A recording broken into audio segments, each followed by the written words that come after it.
औरंगजेबाकडनं सरदारकी मिळवून देतो तेव्हा मुरारबाजी खणा आणतो आणि म्हणतो, अरे तुझी सरदारकी तुझ्याकडे ठेव. त्याच्या अंगावर थुंकून म्हणतो, शिवाजीचा शिपाई होऊन मरण्यात माझ्या 7 पिढ्यांचा उद्धार आहे. लढतो आणि मरतो पुरंदरच्या माशीवर. आजही कधी पुरंदरावर गेला तर दोन्ही हातात तलवार घेतलेला मुरारबाजीचा पुतळा आजही जिवंत वाटतोय. हा इतिहास आमच्या या मातीत घडलाय. या माणसांनी हे समर्पण केलंय. कशी माणसं असतील? मला नेहमी असं वाटायचं, ज्या माणसांचं समर्पण झालं त्यांचं काही नाही हो. त्यांच्या घरातल्या आईवडिलांची काय अवस्था असेल? कुणातरी बहिणीचा भाऊ गेला असेल, कुणाचा तरी पत्नीचा कुंकवाचा आधार गेला असेल, बापाचा मुलगा आधार गेला असेल. काय त्यांच्या घरच्यांना काय वाटत असेल? एक फार छान प्रसंग आहे, मी नेहमी सांगतो. आपण साल्हेर मुल्हेरची लढाई जिंकतो. कणे रागडाचा किल्लेदार रामजी पांगेरा समोरून दिलेर खान 6-7 हजारांची फौज घेऊन येतोय. याला कळतं आपल्या गडावर 600-700 माणसं आहेत. एवढ्या माणसांच्या गडाचं नुकसान करण्यापेक्षा हा 600-700 घेऊन खाली उतरतो. काय होणार 6-7 हजारांच्या समोर? 600-700 कत्तली केल्या जातात. रामजी मारला जातो. रामजीचं शौर्य शिवाजी राजांच्या कानापर्यंत पोहोचतं. काही दिवसांनीच राजांचे दुसरे सेनापती प्रतापराव गुजरांबरोबर राजा रायगडाकडे परतत असतात. तेव्हा प्रतापराव गुजर राजांना दाखवतात, राजे समोर जे गाव दिसतं ना, ते कोरजाई नावाचं गाव, आपल्या रामजी पांगेऱ्याचं गाव. रामजीचं नाव काढल्याबरोबर राजांना त्याचं शौर्य, त्याचं बलिदान सगळं आठवतं. राजे म्हणतात, प्रतापराव, त्याच्या घरी आईबाबांना आपण भेटायला जाऊ, पुढे स्वार पाठवा. किती कठीण प्रसंग आहे बघा. ज्याच्या स्वराज्यासाठी मुलगा गेलाय काहीच दिवसापूर्वी, ते म्हातारे आई वडील प्रत्यक्षात राजा गेल्यावर काय प्रतिक्रिया देतील सांगता येत नाही, कारण त्याच्यासाठी मुलगा गेलाय. राजे हे टाळू शकले असते, पण ती प्रत्येक जबाबदारी स्वतःहून घ्यायची आणि अशा घरी जाणं फार अवघड असतं. अहो, कुठे साधा अपघात झाला असेल आणि घरातला करता मुलगा गेला असेल तर त्यांच्या घरात जाताना आपल्याला कसं होतं बघा. हे तर यांच्या स्वराज्यासाठी गेलाय, तरीही राजे जातात. 2 घोडेस्वार पुढे पाठवले जातात. रामजीच्या अंगणामध्ये घोडेस्वार थांबतात. त्यांना समोरच एक बाबा दिसतात, डोक्याला मुंडास बांधलेला आहे. हातामध्ये काठी आहे आधारासाठी. पाय लटलट कापतायत, काठी लटलट हालतीये. अख्ख्या अंगाच्या सुरकुत्या झाल्यात. वृद्धपणीच्या सगळ्या खुणा अंगावर दिसतात आणि बाबा असं डोळ्यावर हात ठेवून समोरनं कोण आलंय म्हणून पाहतायत. तेवढ्यात हे 2 घोडेस्वार खाली उतरतात आणि त्या बाबांना सांगतात, शिवाजी राजे येत आहेत. आणि शिवाजी राजे येत आहेत असं बाबांनी ऐकल्यानंतर हातातली काठी फेकून देतात आणि बाबांना काय वाटतं, अंगामध्ये चैतन्य येतं. महाराष्ट्राचा राजा आपल्या दारी येतोय असं म्हटल्यानंतर त्या बाबांना काय करावं कळेना. काठी फेकून देतात, शेजारचं एक कोंबडं घेतात, कट्ट्यावर ठेवतात आणि विचार करत असतात की आता पुढचं काय करावं. अशा विचारात असतानाच शिवाजी राजे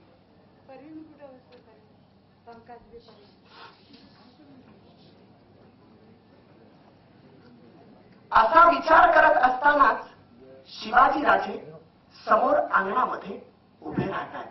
जेव्हा बाबांची एक मिनिट आपण थांबू आणि मग सुरू करू, कारण तुम्हाला शिवकाळात जाताना याच पद्धतीचं हे राहावं. शिवाजी, लक्ष इकडे द्या, मी बोलतोय, माझ्याकडे लक्ष असल्यावर व्यवस्थित होईल. शिवाजी राजे समोर उभे राहत आहेत आणि शिवाजी राजांना कळतं की हेच ते बाबा आहेत की ज्यांचा पुत्र स्वराज्यासाठी गेलाय. रामजीच्या बाबांकडे शिवाजी राजांनी पाहिल्यानंतर बाबा शिवाजी राजांशी नजरानजर झाल्यानंतर बाबा धावत जातात आणि शिवाजी राजांच्या पायावर डोकं टेकवायला जातात. तेवढ्यात शिवाजी राजे बाबांना उठवतात आणि म्हणतात, बाबा, तुम्ही नमस्कार नाही करायचा. तुमचे हात आमच्या पाठीवर आशीर्वादासाठी आहेत, वाकण्यासाठी नाहीत. बाबा शिवाजी राजांना हाताला धरतात आणि आणून कट्ट्यावर घोंगड्यावर बसवतात. शिवाजी राजे कट्ट्यावर घोंगड्यावर बसलेत. बाबा विचार करतात. बाबा संकोचले. महाराष्ट्राचा राजा आपल्या घरी आलाय, काय करावं आणि काय करू नये. घरात जातात. रामजीची विधवा पत्नी, रामजीची आई, रामजीचा एक छोटा मुलगा सगळ्यांना घेऊन बाहेर येतात आणि पुन्हा शिवाजीराजांच्या पायावर डोकं टेकवायला लावतात. ती बिचारी मंडळी कोपऱ्यात जाऊन संकोचून उभं राहतात. बाबांनाही कळेना काय बोलावं. बाबा संकोचून म्हणतात, माझा धाकला रूपाजी, एकच उरलेला असतो धाकला रूपाजी. रामजी तर गेलेला आहे. माझा धाकला रूपाजी शिवारात गेलाय, येईल आता. राजे संकोचले की काय बोलावं. शेवटी बाबाच म्हणतात, अरे राजा, माझं नशीब लय थोर, म्हणून तुझ्यासारख्या राजाचं पाय या गरीबाच्या घराला लागलं. राजांना कळेना काय बोलावं. राजे म्हणतात, बाबा, हे गरीबाचं घर नाही. ज्यानं छातीचा कोट करून दिलेर खानाला छातीवर घेतलं, त्या धैर्यानं श्रीमंत असलेल्या रामजीचं हे घर आहे, गरीबाचं घर नाही. शिवाजी राजाच्या तोंडातून नुकत्याच गेलेल्या आपल्या रामजीचं कौतुक ऐकल्यानंतर बाबांचं काय होणार. डोळ्यातनं पाण्याच्या धारा, आसवांच्या धारा लागल्या. तेव्हा त्यांच्या आसवांकडे पाहून शिवाजीराजे म्हणतात, बाबा रडू नका.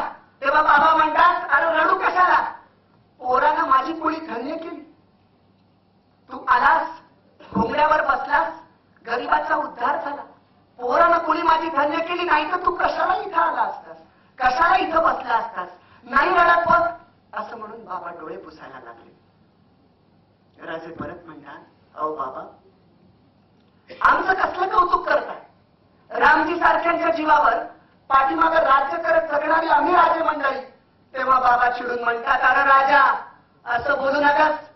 अरे तू पाठीशी हाय म्हणून तर आमची पोरं लढतात, नाहीतर आतापर्यंत सणासुदीला मातीच तोंडात पडायची की. या भागाचे वतनदार म्हणजे या भागाच्या दळवाच उमेदीत असतानाचे दिवस आठवतात. एकदा येठीला गाव बोलवलं होतं रे लेकरा. मी गेलो नाही म्हणून सावडीवर बोलून 3 दिवस माझ्या अंगावर चापटाचे फटके मारले जात होते. आजही तो प्रसंग आठवला की पाठीत कळ येते बघ.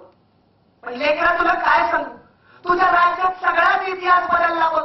अरे मोर बघ, तुझ्याच सरकारातनं जनावरं मिळत आहेत, तुझ्याच सरकारातनं मिळाली. बी बियाणं पण तुझ्याच सरकारातनं मिळतं. आणि शेतकऱ्याला काय, जनावरं चांगली असली, बी बियाणं चांगलं असलं की कमायला किती सह्य लागतो. अरे 2 हिस्सा घेतोस, 3रा हिस्सा घेतलास तरी बी लोक आनंदानं देतील. राजे पुन्हा संकोचून म्हणतात, येसाजी, नेताजी, तानाजी, बाजी, रामजी यांसारखी जीवाला जीव देणारी मंडळी बाबा होती म्हणून तर हे सगळं चांगलं करता आलं. तेव्हा बाबा म्हणतात, अरे अजून मी चांगलं करशीला. एका चंद्र सूर्याची कीर्ती मावळल, पण तुझ्या कीर्तीचा सूर्य कधी बी मावळायचा नाही. रामजीच्या बापाचा आशीर्वाद आहे. राजांची जाण्याची वेळ होती. राजे प्रतापरावांना खुणावतात.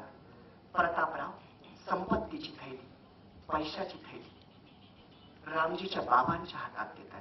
कुठल्या बाबांच्या? जिथे दुपारी खाल्ल्यानंतर रात्री काय खावं असा प्रश्न ज्या घरात आहे, ज्या घरातला करता मुलगा काहीच दिवसापूर्वी गेलाय आणि ज्याचे आई बाबा वृद्ध झालेत, अशा बाबाच्या हातात संपत्तीची थैलीकडे पाहून बाबा म्हणतात, पैसा पोरग गेलं म्हणून पैसा द्यायची गरज नाही. शिवारात शेत हाय, बाकीशी तू हाय, पैशाची गरज काय. तेवढ्यात बाबांचा धाकला रूपाजी येतो. असा कर्णाबाण रामजीची आठवण व्हावी असा धिप्पाडचा धिप्पाड रूपाजी येतो. तारुण्य काय असतं ते रूपाजीकडे बघून कळावं. बाबा पुन्हा एकदा अशा रूपाजीला शिवाजीराजांच्या पायावर डोकं ठेवायला लावतात. रूपाजी परत कडेला जाऊन उभा राहतो. राजे विचारतात, बाबा, तुमच्यासाठी जर मी काही केलं नाही तर आयुष्यभर माझ्या मनात अपराधाची भावना राहील. माझ्या समाधानासाठी तरी तुम्हाला काय करू तुमच्यासाठी सांगा.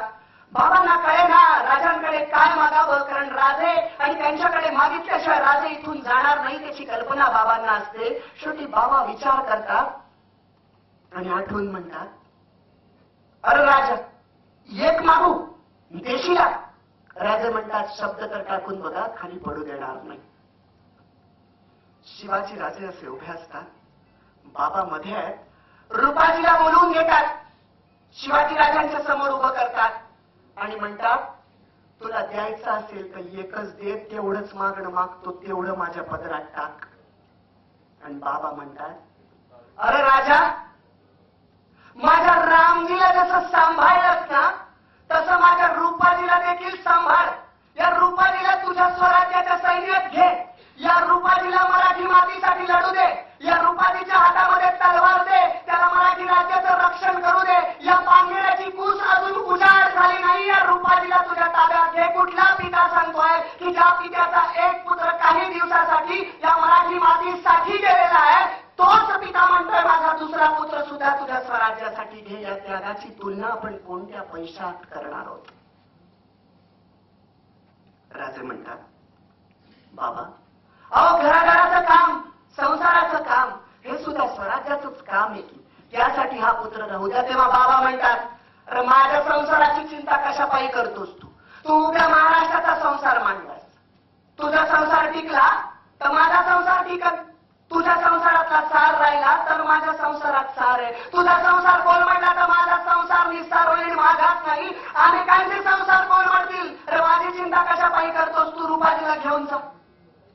तुझ्यासारखा नीतिमंत राजा पाहता आलं, माझ्या आयुष्याचं सोनं झालं. अरे तुझ्यासाठी लाख येळा मी मरायला तयार होत. तलवार केलता आली असती ना, तर मी आधी तुझ्या संघ आलो असतो.